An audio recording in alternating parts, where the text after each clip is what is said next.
শ্রীরামপুরে গেঞ্জি কারখানায় ভয়াবহ আগুন, দমকলের তৎপরতায় পরিস্থিতি নিয়ন্ত্রণে।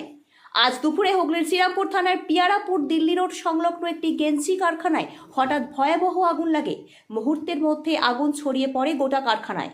খবর পেয়ে ঘটনাস্থলে ছুটে আসে দমকলের মোট 4টি ইঞ্জিন।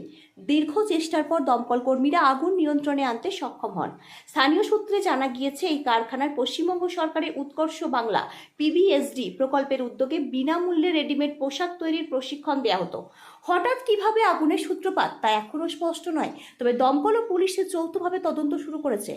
প্রাথমিকভাবে কারখানার ভিতরে কেউ আটকে পড়েনি বলেই জানা গেছে, তবুও ক্ষয়ক্ষতির পরিমাণ বেশ বড়সড় হতে পারে বলে অনুমান। এলাকায় ব্যাপক চাঞ্চল্যের সৃষ্টি হয়েছে। আগুন নিয়ন্ত্রণে এলেও তদন্ত শেষ না হওয়া পর্যন্ত কারখানা বন্ধ থাকবে বলে জানিয়েছে প্রশাসন।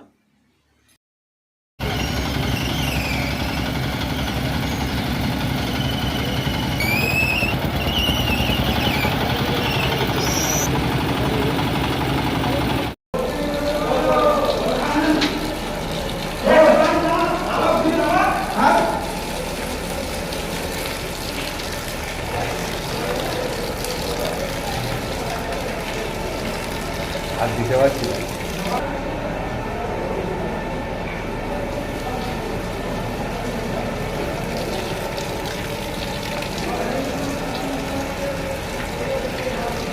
ওই কোণের ঘরটা জ্বলছে। হ্যাঁ, কোণের মধ্যে ওই ঘরের মধ্যে মালটা।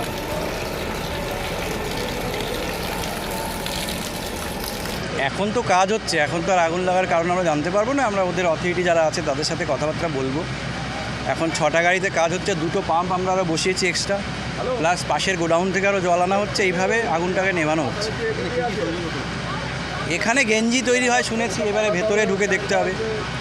কিছু মেশিনপত্র দেখলাম এবং প্রচুর কাপড় চোপড় আছে, গেঞ্জি তৈরি করার কাপড়, রেডিমেড গার্মেন্টস।